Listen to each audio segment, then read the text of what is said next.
estamos en la conversación con el secretario de Hacienda y desde luego que el tema del dinero, del presupuesto, no es muy fácil de digerirlo, precisamente por lo que significa manejar un presupuesto, su proyección, su gasto, su egreso y su ingreso. En esta parte, lo que hemos platicado en esta primera parte de la conversación con Omnia, ¿cómo está concretamente, para seguir la secuencia de lo que estamos platicando, esta relación de la Federación con el gobierno del Estado? Estamos platicando ahorita fuera del aire que es difícil cobrarle a la 4T esto, pero aparte hay un ingrediente extraordinario que comentamos al principio de esta plática, que es el tipo de animadversión que le tiene el gobierno federal al gobierno del Estado, porque esto es política, siempre la política y el dinero se hace presente. Entonces, ¿cuál es el trato de la Federación? ¿Qué le debe a Chihuahua y qué le ha quitado la Federación a Chihuahua? Yo creo que son algunas cosas a lo mejor como separarlas un poquito, ¿no? ¿Qué le debe a Chihuahua? Yo diría que le debe muchos proyectos de inversión. No hay inversión en el estado de Chihuahua en ninguno de los rubros. No hay nueva inversión en salud, faltan muchos hospitales del IMSS, por ejemplo. No hay inversión en carreteras, como lo platicábamos ahora. No hay inversión en otro tipo, en educación, en seguridad no hay inversión. Yo creo que esa parte le debe. El gobierno federal con Chihuahua ha estado trabajando única y exclusivamente en lo que estrictamente le corresponde, marcado en la Ley de Coordinación Fiscal. Eso es lo que ha estado haciendo y en algunas de las veces hasta regateado también. Y con algunos riesgos que son de los que de repente no se hablan. Por ejemplo, ahorita platicábamos un poco del gasto y del costo de la deuda. La otra parte que falta para poder ver cómo hemos logrado sacar adelante el Estado tiene que ver con los ingresos. Entonces, los ingresos que el Estado tiene principalmente se han visto incrementados a partir de un esfuerzo propio del gobierno del Estado. Esto lo hicimos a partir de un ejercicio de una ley que no existía, que es la Ley de Derechos, que en el Estado no tenía, mientras en la Federación esta ley, la Ley Federal de Derechos, tiene más de 40 años, el Estado no tenía una ley de derechos y entonces esto los ponía como un anexo de la ley de ingresos, donde permitía que muchos derechos no se registraran o no se estuvieran actualizando. Hoy por hoy tenemos ya una ley que nos permite tener certeza, sobre todo para el contribuyente, de que sabe qué es lo que tiene que aportar por cada uno de los derechos, dado que están puestos ya en UMAS y eso no cambia, ¿no? Lo que valga la UMA es lo que vale el derecho y eso lo tiene de manera muy clara. Y al ponerlos todos en una ley también podemos registrarlos todos y al poderlos registrar entonces podemos reportarlos a la Federación para efectos de la fórmula de distribución de participaciones. Esto ha hecho que logremos incrementar la participación del Estado en la fórmula de distribución de las participaciones. De no haber sido esto, ahora del 2023 al 2024 hubiéramos perdido recursos de las participaciones, ya que hubo estados, por ejemplo, que no crecieron sus ingresos propios y perdieron dinero del que recibían de participaciones. Hubo estados que no solamente no se vieron incrementadas sus participaciones, sino que además recibieron menos. No es el caso de Chihuahua, principalmente porque logramos incrementar los ingresos propios, eso permitió arrebatarle un poco más a la fórmula de distribución de los recursos federales, cambiando los coeficientes con los que participamos en la fórmula. Entonces, eso ha sido otra línea de trabajo del Estado, el incrementar los ingresos propios. Hoy por hoy, si lo comparáramos porcentualmente, comparando los ingresos propios versus los ingresos de libre disposición que el Estado tiene, somos el Estado que menos depende de los ingresos federales en el país. En la tabla estamos en primer lugar, somos el que menos depende en términos de ingresos de libre disposición. Entonces eso nos ha permitido de alguna manera tener algo de movilidad más y enfrentar y afrontar algunos de los casos, por ejemplo, que estamos viendo de la caída de los ingresos federales. O sea, un ejemplo es el año pasado. El año pasado, durante el primer semestre del año, dejamos de recibir cerca de 1.300, 1.400 millones de pesos de participaciones federales y gracias a los ingresos propios pudimos sacar adelante el presupuesto sin tener necesidad de hacer ninguna reducción en ninguno de los rubros. Finalmente, ya en el segundo semestre, a través del Fondo de Estabilización de los Ingresos de las Entidades Federativas, el famoso FEIEF, y un crédito que tuvo que contratar el gobierno federal, que se paga con con el mismo fondo de participaciones para poderlo reponer, es que lo logramos recuperar en el segundo semestre. Pero de no haber sido por la fortaleza de los ingresos propios, hubiésemos tenido necesidad de dejar de hacer algunas de las inversiones en el Estado. Corral, ¿no? O algunas otras acciones. Afortunadamente no tenemos que llegar. 1.400 millones, 1.300 o los 1.300 o 1.400, ¿no hubo alguna controversia, alguna exigencia sí. al federalismo que no existe en este país? Sí, por supuesto. Incluso el concepto ni se toca ya. Por supuesto que se lo estuvimos reclamando y fue la única manera en la que logramos, no solamente Chihuahua, sino el resto de los estados, que la federación lo recuperara. Más para ponerte un ejemplo, lo que normalmente debió de haber ocurrido es que desde el primer mes que vieron que las participaciones no estaban siendo de acuerdo al calendario, desde ese momento debieron de haber activado el Fondo de Estabilización o el FEIEF. No lo hicieron. Empezamos a presionar y fue hasta el primer trimestre cuando dijeron vamos a tener necesidad de contratar un crédito y comenzaron con la contratación del crédito y esto lo terminaron haciendo hasta el mes de junio, que fue cuando finalmente ya las recuperamos. Si no hemos levantado la voz junto con algunos otros estados, yo creo que no los hubiéramos podido recuperar. Hay, sin embargo, en esta situación un gobierno muy robusto pese a la crisis, al tema de la austeridad, como es incrementar espacios burocráticos en dependencias que de poco sirven, como la Secretaría de Turismo, que aunque el titular se ufana de que es muy útil, pues no se le ve ningún resultado tangible, y también la Secretaría de Asuntos Indígenas, que es una coordinación, lo elevan a la Secretaría, pues quién sabe qué hace, porque nadie sabe, ni los propios tarumaras, cuál es la situación del gobierno del Estado en esta situación.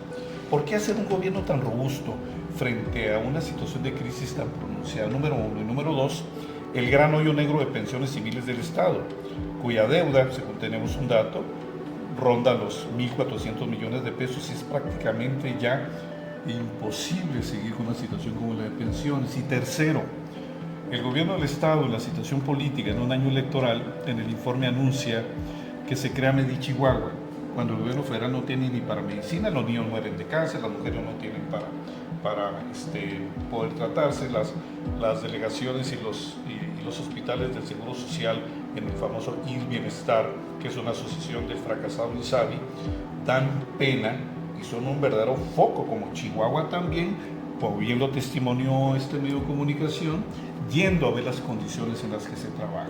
Entonces, ¿cuánto gasta el gobierno en su burocracia? ¿Qué va a hacer con pensiones? Y el tema de la salud. Medichihuahua, si Pensiones Civiles del Estado da vales a sus derechohabientes porque no tiene medicinas, ¿de dónde le va a procurar a la población abierta una cobertura de salud? Y dice una máxima y sin embargo se mueve. A ver, voy a tratar de sacar los tres temas. Lo primero, pueblos indígenas y Secretaría de Turismo. Ambos espacios se hicieron exactamente con el mismo presupuesto que ya tenían. En ninguno de los casos se incrementó el presupuesto, fue muy puntual la instrucción de la gobernadora. Crece a Secretaría para que tenga las funciones y las herramientas apropiadas para que pueda hacerlo en el caso de pueblos indígenas, pero con el mismo presupuesto. Y esa fue la premisa que seguimos y de ahí no nos hemos salido. El mismo asunto fue con turismo, de los mismos recursos, tanto que viene el fideicomiso del impuesto sobre hospedaje, como los recursos que ya tenía la Dirección de Turismo cuando estaba en innovación. Los hoteles se lo llevan para rentas de la Secretaría, ¿no? Son para infraestructura. Quedó muy claro el decreto de creación de la Secretaría, donde una parte del porcentaje era para infraestructura, no se quita el propósito. Entonces, con el mismo recurso seguimos haciendo más. Donde sí hemos procurado no detenernos es cuando tenemos necesidad de policías, cuando tenemos necesidad de médicos, de enfermeras, como es el caso, por ejemplo, de todas las prestaciones que les incrementamos a los policías. Ahí sí seguimos incrementando esa parte. Esa ha sido la premisa fundamental en términos del manejo de la burocracia del Estado. Pero los agentes de seguridad pública se quejan de que no tienen recursos, ni siquiera patrullas, ni gasolina, ni armas, ¿no, Mayra? ¿No? Es un contrasentido entonces el tema de la seguridad, ¿no? Tienen en el caso de las prestaciones, por ejemplo, hoy por hoy tienen acceso a créditos hipotecarios, se les han mejorado los ingresos, se les hizo toda una carpeta de prestaciones que se les hicieron entrega. Entonces eso lo estamos atendiendo de manera muy, muy puntual. El otro caso que mencionas es el de pensiones. Es un tema muy importante. Pensiones civiles del Estado. Traemos también una estrategia muy clara de ir mejorando las condiciones en las que se encuentra. Por ejemplo, toda la parte de imagenología, si tú la visitas hoy por hoy, fue completa y absolutamente rescatada para poder mejorar las condiciones en las que se estaban atendiendo a todos los derechohabientes de pensiones. Pero no hay medicinas, ¿verdad? Las medicinas están completas también. Si acaso a alguien no se le entregan en la farmacia, se le entrega un vale y se les entregan después en la farmacia donde Pero el vale se subroga. ¿Por qué hay negocio ahí? No sé cuáles sean las farmacitas de barrio. Las farmacias que estén, Sin discriminar, pero las medicinas ahí están completas. Cambiamos y mejoramos ahí el sistema de contratación de las medicinas precisamente para que cada vez fueran menos medicinas subrogadas y más medicinas entregadas. En este año específicamente se comenzaron a surtir los contratos de medicinas justo unos días antes de que concluyera el año, porque adelantamos los procesos de contratación para poder mejorar las condiciones. Hay un hoyo negro también que no ha querido aceptar el gobierno. Digo, hay algunas manifestaciones y visos de que pueda ser así. Una corrupción muy fuerte en la compra de medicamentos de la Secretaría de Salud, ¿no? Donde estaba, por cierto, a la mano de Cerrato. Pero si están ahí, bueno, ahí si hay algún indicio de algo, pues habrá que investigarlo. Sin embargo, lo que hicimos... Bueno, la función pública del gobierno del Estado es una letra muerta, ¿verdad? No hace nada. Pero han dado vista a eso. En la parte en la que a nosotros nos toca, lo que hemos hecho es cómo mejoramos los procedimientos de contratación. En lugar del... No es una parte susurrando. No es una parte que yo me toque ver, la única parte que a mí me toca ver y que tiene que ver es el control presupuestal y asegurarnos de que los recursos vayan hacia los propósitos para los cuales fueron hechos. ¿Pero hay dinero para mí en Chihuahua? Ese es el otro tema. Ese es el otro tema. El de pensiones, ahí va. Hoy por hoy, por ejemplo, ya los jubilados... No cierra, por supuesto que no. No quiebra pensiones. Porque el titular ha dicho que se necesitan 200,000 millones de pesos para rescatar pensiones. Ese es un tema de un cálculo actuarial. Eso es lo que se necesitaría tener en los próximos 50 años para poderlo hacer. El déficit que se tiene o el faltante que se tiene de manera anual, ese ha sido cubierto de manera muy oportuna. Pasando, por ejemplo, el primer cierre de año que le tocó a esta administración, del 2021 al 2022, se tuvo que pasar la mitad de la gratificación anual o la mitad del aguinaldo de los jubilados y pensionados a pagarse en el mes de enero. Eso ya no sucedió en el cierre del 2022 al 2023 y por supuesto que ya no sucedió del 23 al 24. Eso quiere decir que hemos ido mejorando las condiciones en las que se pagan. Hoy los jubilados y pensionados se les paga a tiempo, se les paga puntual, se les paga completo, sin ningún problema. Entonces ahí vamos resolviendo. ¿Cuánto cuesta la burocracia del gobierno del Estado? Son, si mal no recuerdo, son alrededor de 10,000 millones de pesos anuales. ¿Al año? ¿Cuántos trabajadores hay en el gobierno del Estado? Uy, son más de... Involucrando solamente burócratas son alrededor de 15,000, involucrando maestros llega a más de 45,000. 45,000. Sí. ¿No es prudente hacer en las condiciones actuales una depuración? La mayoría son maestros y médicos, entonces son servicios que se tienen que brindar, que es donde está el grueso, entre maestros, médicos y policías, es donde está la parte mucho más amplia, que son los servicios que van directos a la sociedad. Yo creo que eso no lo tendríamos que hacer. Y de ahí me hilo a la última pregunta que me hacías del Medi Chihuahua. Yo creo que el Medi Chihuahua es una estrategia que el gobierno tiene, que tiene total y absoluto fundamento en el contrasentido, desde mi punto de vista, que es el famoso IMSS Bienestar. El IMSS Bienestar, lo que pretende el gobierno federal es lo mismo que ya existe, es decir, retirarle al Estado lo que tiene incluido a la infraestructura, la estructura y el personal que está en el Estado y sumarlo al IMSS Bienestar, a un IMSS que sigue teniendo muchísimas dificultades. Entonces vas a dejar incompletos los dos, vas a terminar dejando sin servicio a los del IMSS, a los propios derechohabientes del IMSS, y no tienes algo adicional para poder cubrir a la población que no tiene derecho a IMSS y a ISSSTE. En el caso de Medi Chihuahua queda clarísimo el tema, la estrategia que se tiene de poder atender a todos los que no tienen alguna derechohabiencia y entonces está completamente cubierto con el presupuesto que se tiene. Que ya es el más importante, incluso superó a las secretarías del esquema de seguridad. Platicamos con Loyers, el secretario de Seguridad Pública, ¿no? Ya lo bajaron a un segundo término. Cuando porque además su plataforma Centinela pues nomás no se ve. No, ahí está funcionando y estamos ahorita en la parte de terminar de arrancar. La parte de la credencialización y tener la base de datos para poder a cada persona que se atiende en Medi Chihuahua, que llega y que podamos saber de qué se le ha estado atendiendo, cuáles son los medicamentos que se le han estado brindando, cuál es el seguimiento que tiene. Yo creo que esa va a ser la diferencia de lo que se viene haciendo a lo que viene de aquí para adelante. No, ya está funcionando.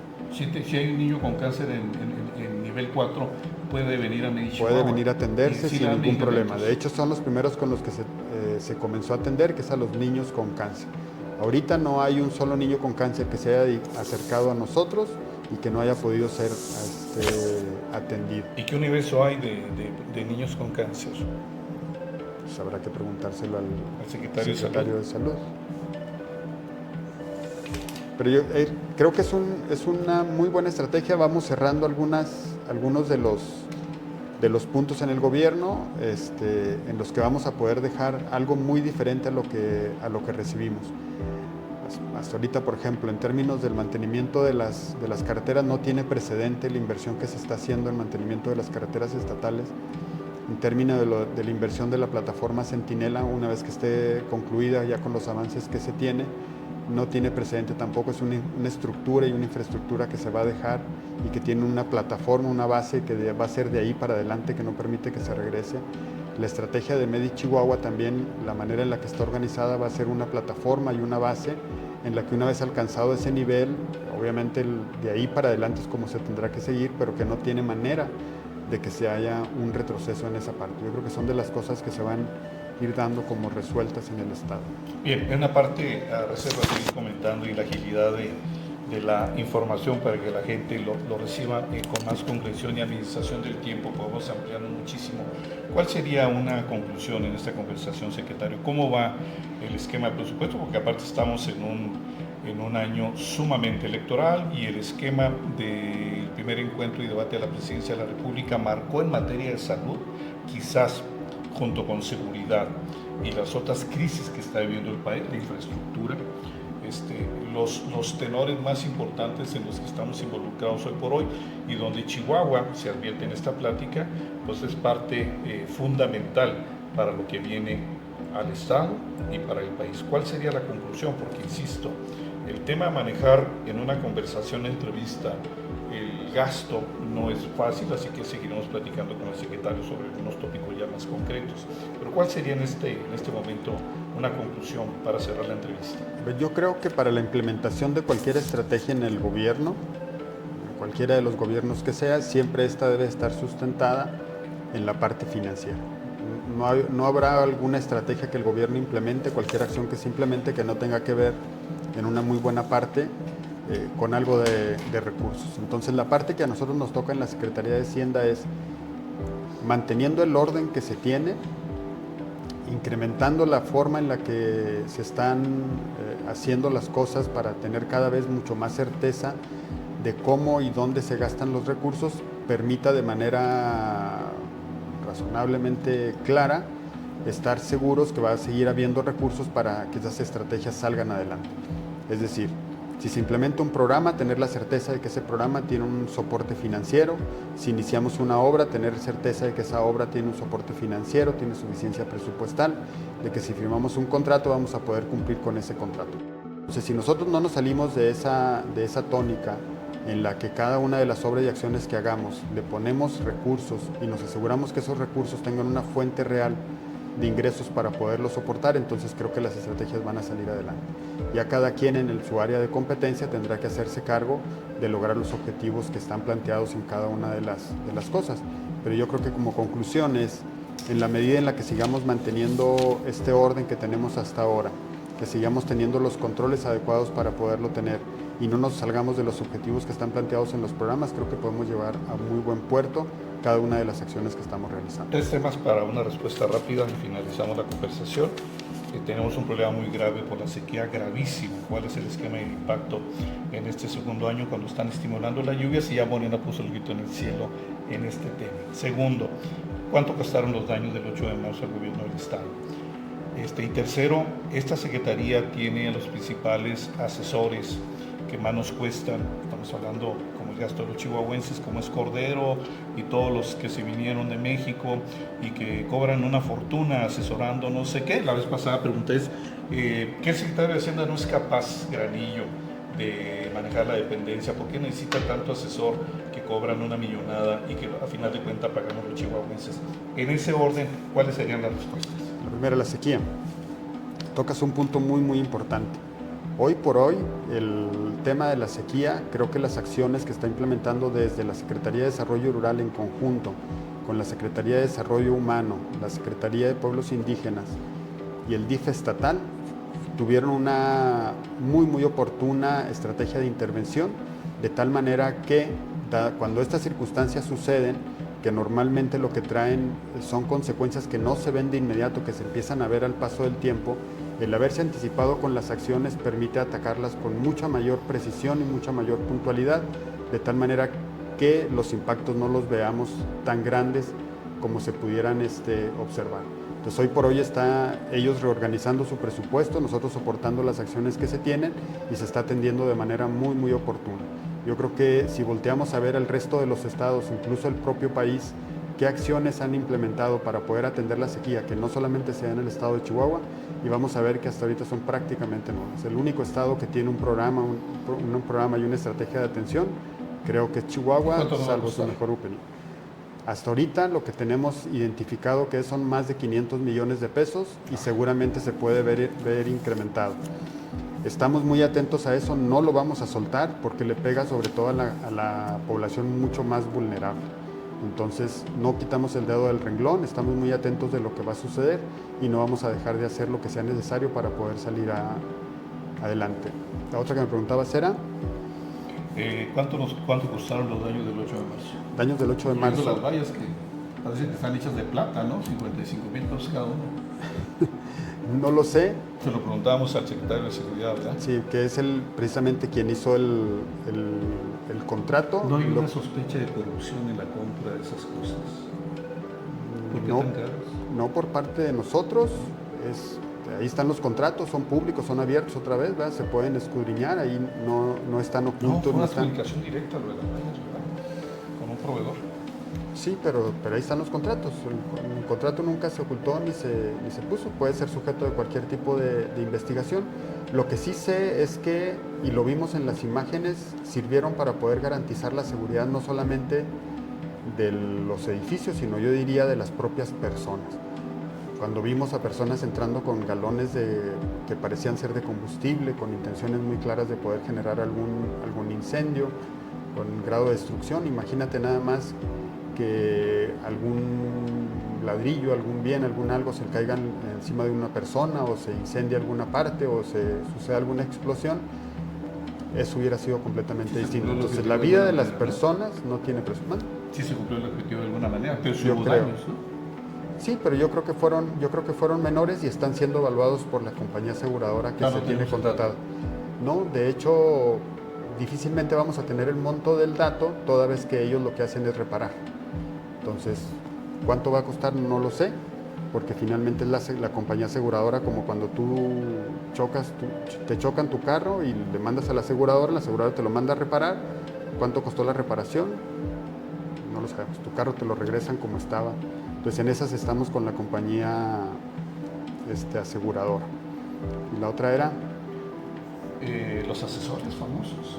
Fíjate que es un buen punto, porque podría ser hasta un acto de irresponsabilidad, diría yo, el hecho de pensar que uno lo sabe todo, pensar que uno puede resolver las cosas por uno mismo sin la necesidad de que tengas a un tercero que te esté diciendo, y a lo mejor eso que estás pensando necesariamente no es eso, a lo mejor puede ser de otra manera, a lo mejor hay algunas otras formas.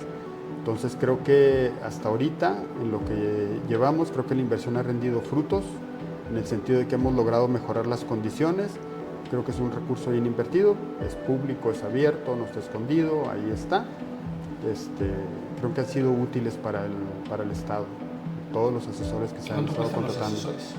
No solamente Hacienda, sino en general.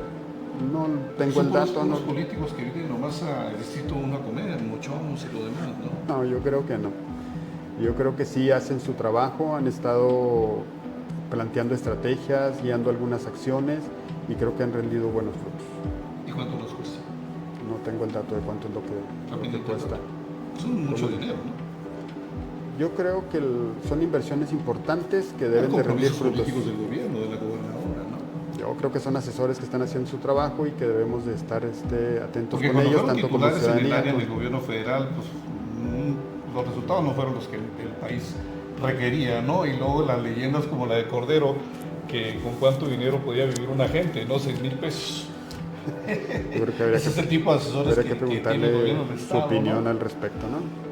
No, yo creo que han rendido buenos frutos. Yo creo que han sido, en términos ¿Dónde generales, está el buenas trabajo de inversiones. los entregables famosos? ¿Qué es lo que ellos aportan para ganar tanto dinero como asesores? No, están en muchísimas de las cosas que se han estado haciendo, en propuestas, en programas, ahí están. Tú no eres proveedor, secretario. Si tienes facultades y criterios propios frente a estos asesores de grado nacional. Total y absolutamente. Creo que también ellos son bastante respetuosos en cuanto a Pues, ese ¿cómo no? tipo Con de el decisiones. billetote que ganan, pues cómo no van a ser respetuosos. No, pero en el sentido de que es un asunto de cómo sumamos cosas, cómo hacemos un gran equipo para poder sacar adelante el Estado. No se trata solamente de que vengan a darte fórmulas mágicas, sino es cómo las tropicalizas y cómo las sacas adelante, pero también cómo observas tú desde aquí algún otro tipo de visiones que tengan también para poderlo tener. Yo creo que es una buena sinergia la que se logra y creo que en el caso del Estado han rendido buenos frutos. Bien, estamos en los primeros meses de este 2024 que apunta esquema electoral, apunta situaciones extraordinarias que debemos estar puntualizando para usted. Por eso el ejercicio de estas entrevistas y en este espacio y en este día y en este momento le agradecemos al secretario de Hacienda esta conversación para unir algún comentario final, a reserva de seguir ya tocando por tema muchos temas que la gente, por ejemplo, eso de los tramos carreteros, de quién es responsabilidad, de qué punto a qué punto, ¿no, Mayra? El programa de revalidación vehicular 2024 también, ¿cómo van? ¿Qué proyectos, qué cifras son las que tienen hasta ahora? A manera de... Ahora sí tienen placas, porque cobraban sin placas, ¿verdad? En la revalidación con Hay un tema ahí muy, de alguna manera yo diría que hasta extraño. Se ha incrementado muchísimo el padrón vehicular. Del cálculo original que teníamos del número de vehículos que se iban a tener, se ha sido rebasado. Tuvimos que hacer un contrato adicional para comprar más placas para que no faltaran precisamente, pero se ha incrementado muchísimo el padrón. Pero un dato muy interesante, más que el dato puntual del avance que se tenga, que debe andar rondando alrededor del 50%, yo diría y para ese caso preciso, sin que sea la conclusión de la entrevista. Hace 2 años, cuando planteamos el programa del famoso replaqueo o la actualización del padrón vehicular, hay un dato bien interesante. Recibimos el padrón regular del estado de vehículos, andaban más o menos alrededor de 900,000 vehículos, los que estaban más o menos regular al corriente, de un padrón en aquel entonces alrededor de 1,500,000 vehículos, 1,600,000 vehículos, más o menos eran los números, si no me equivoco. Cuando concluimos el replaqueo, recuerdan que una de las características que tuvimos era precisamente la actualización del padrón, una real actualización del padrón. Les pedimos copia de la factura, les pedimos comprobante de domicilio, les pedimos la copia de la credencial del lector, de la licencia de conducir, una serie de cosas. Eso nos permitió a nosotros identificar todos aquellos vehículos o que ya no existían o que sus registros no eran reales, de tal manera que pudimos depurar el padrón en más de 250,000 vehículos. Los tuvimos que retirar del padrón porque no presentaban ningún tipo de movimiento, no se presentaron, no acudieron y no tenían ningún tipo de movimiento, ni infracción, ni pago, con el nada. problema de seguridad, los reportes de robo, todo eso, ¿no? Entonces pudimos depurarlo en más de 250,000. A 2 años de esa acción hicimos el mismo ejercicio para identificar todos aquellos vehículos que no tenían ningún movimiento en los últimos años, y entonces fueron solamente 2.500 los que logramos identificar. Eso nos habla de cómo hoy por hoy podemos tener un padrón que es confiable, de tal manera que si sucede algún accidente en la calle y logramos identificar el número de placas, la probabilidad de que encontremos al responsable que haya cometido aquel incidente, la probabilidad de encontrarlo es muy, muy alta, mucho más alta. Estamos hablando de que se incrementó infinitamente. ¿Cuántos autos están entonces en ese padrón ya más real? Tenemos ya cerca de 1.900.000. Hijo, por eso la saturación de las calles, ¿no? Es muchísimo. 1.900.000. Solamente de regularización deben de ser más de 250.000 Hay los más que se vehículos que incorporaron. ciudadanos en Chihuahua, ¿no? Sí.